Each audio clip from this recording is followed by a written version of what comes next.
এরা শান্তিপূর্ণভাবে সহাবস্থান করে।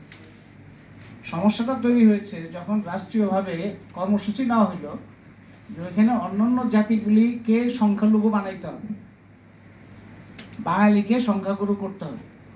এইরকম একটা রাষ্ট্রীয় কর্মসূচির অধীনে বাংলাদেশের বিভিন্ন অঞ্চলের গরিব, ছিন্নমূল, গরিব, যাদের থাকার জায়গা নাই, এরকম মানুষদেরকে জমি দেওয়া হবে, খাওয়া দেওয়া হবে, এগুলি বলে সামরিক বাহিনীর প্রকল্পের অংশ হিসেবে তাদেরকে নিয়ে যে ওইখানে যখন বসানো হইলো এবং তাদের অনেককেই ক্যান্টনমেন্টের পাশ দিয়ে বসানো হইলো একটা ঢালের মতো, তখনই এই যে সেটলার এবং বাঙালি পাহাড়ি যে সমস্যাটা তৈরি, এগুলো শুরু হইলো। তখন বাঙালিরা ওইখানে তো মর্যাদা নিয়ে একটা জায়গায় বসবাস করা এবং সেরকম সম্মানজনক জায়গা, এরকম জায়গায় তো বাঙালিদের অবস্থান, তারা বাঙালিদেরকেও ওইভাবে করা হয়নি। বাঙালিদের দেখে বাঙালিরা কতটা তাদের নামে রেশন যায়, তাদের নামে এই যে বিভিন্ন ধরনের উন্নয়ন কর্মসূচি।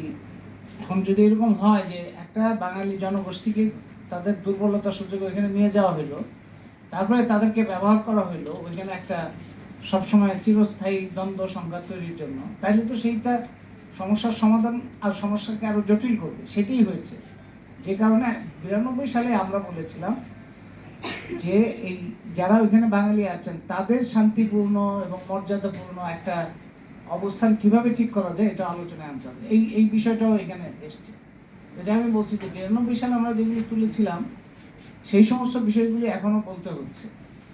এখন ধরুন সমস্যাটার একটা বড় বৈশিষ্ট্য হচ্ছে যে অনেক ধরনের সরকার তো আমাদের পরিবর্তন হইল বাংলাদেশে, কিন্তু এই পার্বত্য চট্টগ্রাম যদি দেখা যাবে যে পার্বত্য চট্টগ্রাম বিষয়ে একটা ধারাবাহিকতা আছে। এই ধারাবাহিকতার উৎস হচ্ছে, একটা তো শুরু হলো পাকিস্তান আমলে, যেটা কাপ্তাই বা কর্ণফুলীর বিদ্যুৎ কেন্দ্র, মাত্র 250 মেগাওয়াট বিদ্যুতের জন্য লক্ষ মানুষকে উচ্ছেদ করা হলো সেখানে।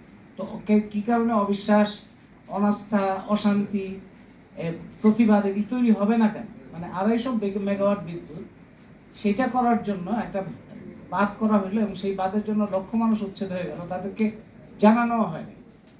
সেটা 60 দশকে আইয়ুব খানের সময়। তারপরে পার্বত্য চট্টগ্রামের মানুষ তারাও অনেকে অংশগ্রহণ করেছেন, মুক্তিযুদ্ধ হয়েছে। সেই মুক্তিযুদ্ধের মধ্যে দিয়ে বাংলাদেশ স্বাধীন হওয়ার পরে মানবেন্দ্র নারায়ণ লালনার কথা আপনারা জানেন। পার্লামেন্টে যখন সংবিধানে বলা হচ্ছে যে বাংলাদেশের সবাই বাঙালি বলিয়া পরিচিত হইবেন, তখন তিনি বললেন যে আমরা তো বাঙালি না, আমরা কেন বাঙালি বলে পরিচিত? আমরা তো বাঙালি না, আমরা অন্য জাতি, কিন্তু আমরা বাংলাদেশের নাগরিক।